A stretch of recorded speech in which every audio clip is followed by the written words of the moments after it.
Hello, busy single parents. It's me, your favorite author, transformational speaker, and busy single parent advocate, author Mia Turner-Whitley, author of Amazon best-selling book, Life According to the Busy Single Parent, Success Stories and Solutions to Bring Calm to Your Chaotic World.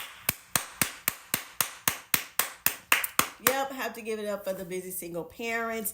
I know that you're yet doing amazing things, and last week may have been a week because sometimes our weeks be weeking. Thank you so much for all that you do in the life of your child, and not just your life, the life of your child or children, but also in your world. Well, I hope you have enjoyed the past 7 authors, and we are now getting ready to wrap up time spent with each of the authors in my book. We learned a little bit about them from their bio, and then we got into some excerpts from their chapter. So let's hop right in, shall we, to our next author, which is Author E.K. Baldwin. So let's learn a little bit about her. Author E.K. Baldwin is driven by her passion to help single moms thrive in both motherhood and business. As a single mom herself, Baldwin knows all too well about the struggles of raising a family alone. Using her expertise in personal and professional development, coupled by her extensive knowledge as an education graduate and master's in business, Baldwin has successfully empowered single parents to live up to their potential, become more fulfilled. Let's jump right into her chapter, and I'm going to read some pages. We're going to flip around, so you're going to have to get the book to get the whole story, or her whole life experience that she expresses in Single Mom Take 2 by E.K. Baldwin. There I was, lying on a mattress on the floor with all 3 children lying beside me, in a house with no furniture or toys. I had been here before. I had started over before many times. The kids were quiet and sleeping peacefully, but the words single mother were ringing in my head so loud I couldn't sleep. It wasn't the first time I held that title, but this time I didn't feel like I had the excuse of impulsive, youthful decisions.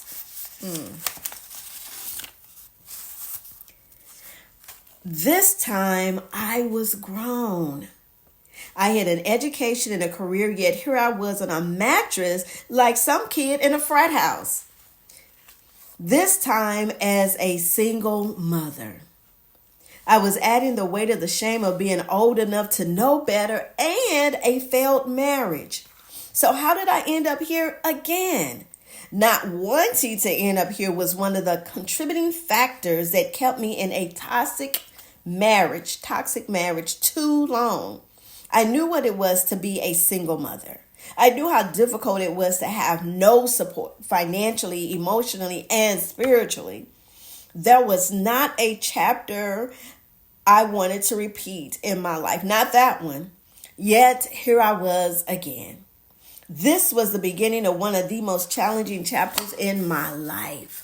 I'm on a journey back to myself, and not anywhere close to arriving.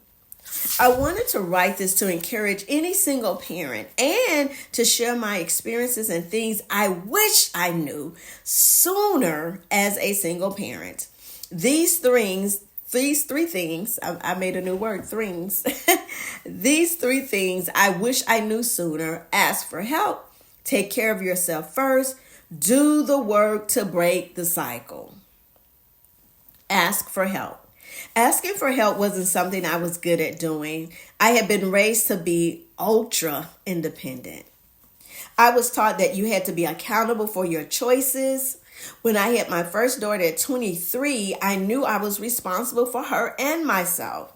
I felt shame in being a single mother and felt like I had to pay for the consequences of my decisions. It wasn't anyone else's job to help me. I credit this thought process for helping me achieve my educational goals, but as I look back now, I realize there are times I made things harder than they had to be. It also shaped me into an extremely independent woman who learned not to rely on anyone, especially a man. Now, if this is you right now, I'm not putting you down for being ultra independent and not willing to rely on anyone. You are strong, one of the strongest. I am simply going to share how not being able to ask for help as a single mom led me down a path to becoming an exhausted, running on empty mother of multiple children and wife. So she gives more detail on asking for help. Have to get the book to find that out. And I'm going to jump into the second one. Take care of yourself first. This courage goes against everything I was taught and had modeled for me as a child. Let me reread that one. This concept goes against everything I was taught and had modeled for me as a child. I am surrounded by women who showed such a high level of selfless, unconditional love. I am forever grateful. I had a grandmother who helped raise me and poured out so much love into this world. You couldn't be in her presence without feeling it. I have a mother without whom I wouldn't have made it this far in my journey out of a toxic relationship. Her love and support are something I now rely on daily, and I am forever grateful.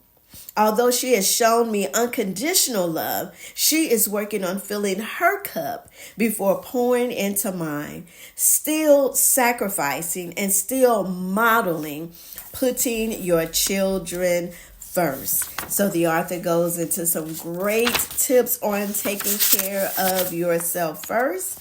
And let's move on to the next one. The next one is do the work to break the cycle. Number 3. This brings us to the final lesson, the one that is a lifelong process. Doing the work not only helps you to break your cycles, but also those generational cycles. Looking back at my experience as a single mom at 23 and now a single mom at 40, I can see patterns. The ultra independence I talked about and learning to ask for help is definitely one thing I continue to work on and, to be honest, still struggle with.